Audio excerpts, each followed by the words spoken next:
Je crois que, pour une fois, et pour parler du pire, il faut aller droit au but.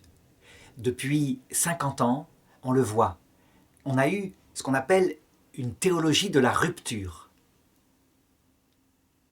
C'est venu de l'Occident, de l'Europe en particulier, des théologiens, et je voudrais citer le nom le plus célèbre, Hans Küng, un théologien allemand, de l'âge du cardinal Ratzinger qui est devenu le pape Benoît XVI.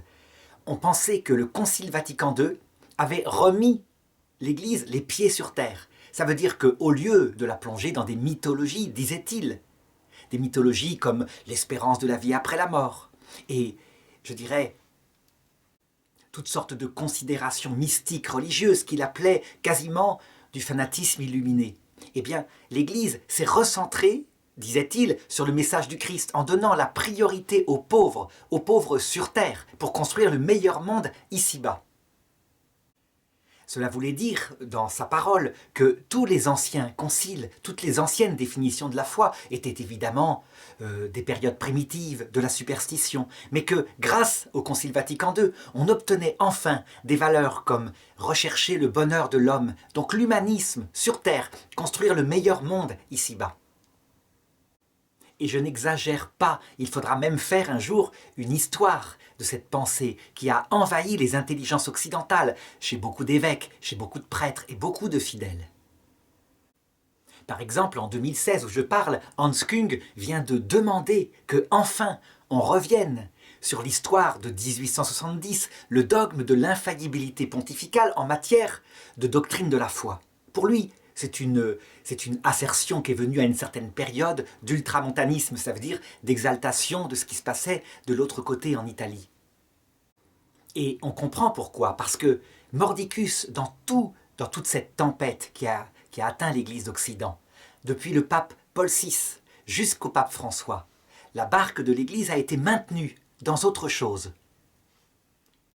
J'ai maintenant 51 ans et je me rappelle que dans ma jeunesse, un jour, en allant parler avec un prêtre, ne connaissant pas du tout la théologie, il m'avait déjà parlé de cette chose-là en me disant « Le Concile Vatican II, fort heureusement, a remis les choses en place et l'histoire de l'infaillibilité pontificale, quand il définit la foi, a été mise de côté, bien évidemment. » Un peu plus tard, en lisant le texte du Concile Vatican II, je me suis rendu compte que c'était l'inverse, que l'infaillibilité pontificale était élargie au magistère ordinaire, lorsque le pape enseigne la doctrine du salut ordinairement dans une encyclique sans y mettre un ton solennel.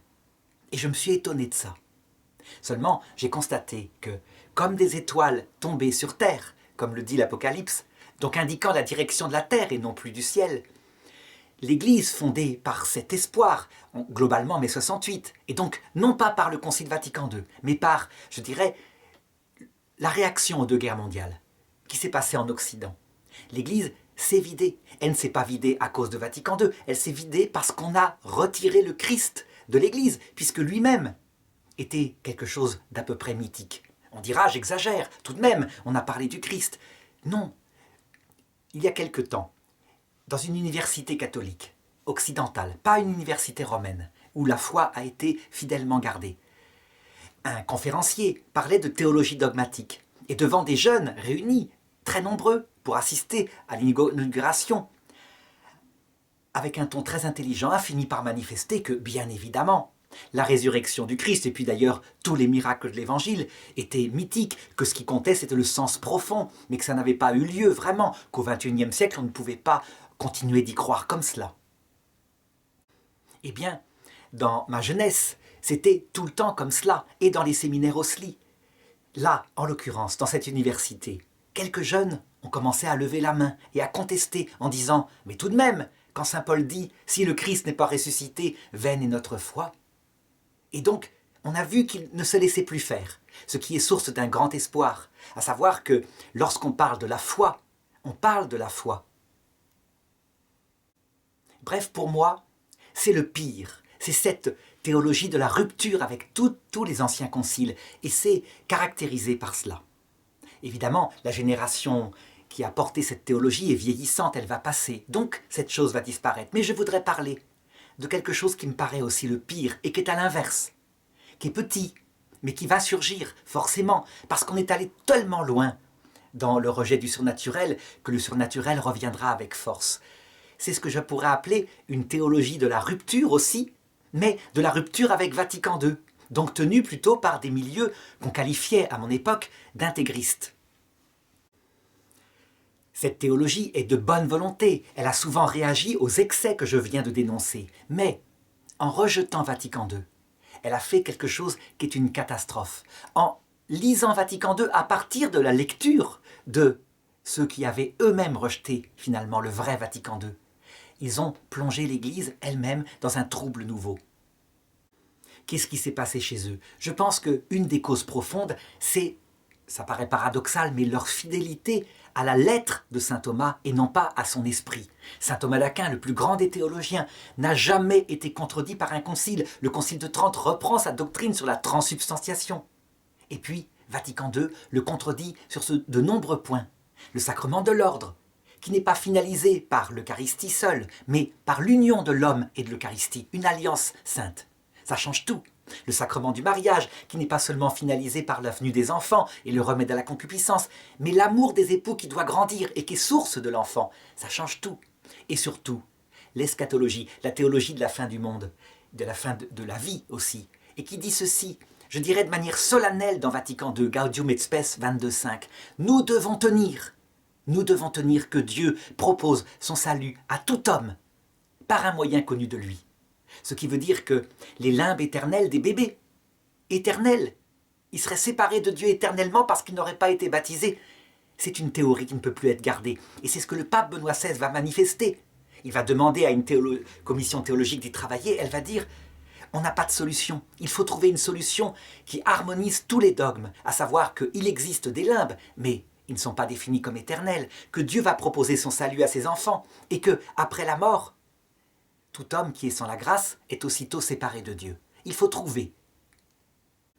Résultat, troublés, les grands fidèles de saint Thomas d'Aquin, de la théologie scolastique, évidemment, ont commencé à se séparer de l'Église d'une manière ou d'une autre, et à exalter une théologie très souvent centrée sur l'enfer, la peur de la damnation, parce qu'ils estimaient que c'est ce qui allait peut-être sauver quelques-uns.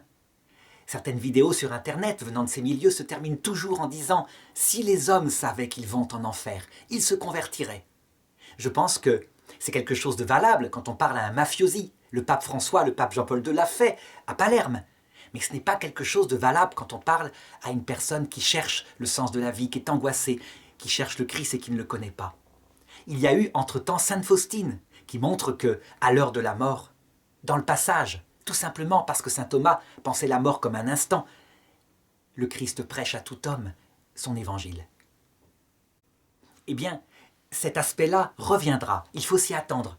Il aura sa revanche, cet aspect qu'on pourrait qualifier de dur, de manquant de miséricorde, parce qu'il ne se fie pas à Vatican II.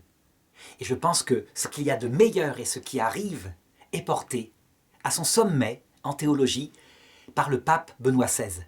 Le pape Benoît XVI résume tout en disant « Nous devons interpréter Vatican II dans la continuité de tout le reste de la foi de l'Église. » La continuité.